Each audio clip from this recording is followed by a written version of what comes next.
Uko sawa? Niambia bana, usinifiche mimi ndugu yako, niambia tu.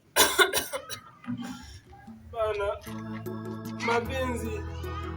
Huyo msichana bana mwenye ulinipata na ile siku. Ai, Umefanyaje? sijui tu bro hadi nikueleze aje. Ai, niambia tu. Mimi ni bro yako, usinifiche mimi. Mimi ndugu yako, niambia. Usikia huyu jamaa, huyo msichana nimempata na ule jamaa mwenye anachomaga mtura hapa hivyo juu. Ndio maana unakuwa hivi.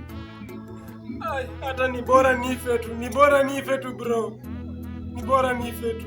Sasa nikuuliza ndugu yangu, ukijiua hiyo ndio utakuwa umetafuta solution. Nyamaza, wewe ujui mapenzi. Wa kwanza akaniacha, wa pili akaniacha, wa tatu akaniacha, wa tano si hata ninyonga, acha nife. Hapana bro. Labda mimi nikwambie kitu kimoja. Sasa ukisema ufe utakuwa umejisaidia nini? Kumbuka wewe si wa kwanza kwa mapenzi, kwenye mapenzi. Babu yako pia walifanyia mambo. Na wako sasa mbona huko? Mapenzi yanakuanga hivi. Kwa maana unavyoona mimi hapa hivi. Sina bibi na sina yote ninayopenda na bibi. Hivyo wanawake ni delila.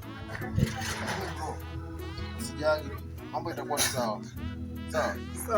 Lakini usiwase hiyo mambo ya kujua. Nashukuru bro. Sawa. Asante bro. Sawa, acha mimi nikafanya kazi zangu huko ndani. Tutachekiana baadaye. Asante bro. Asante.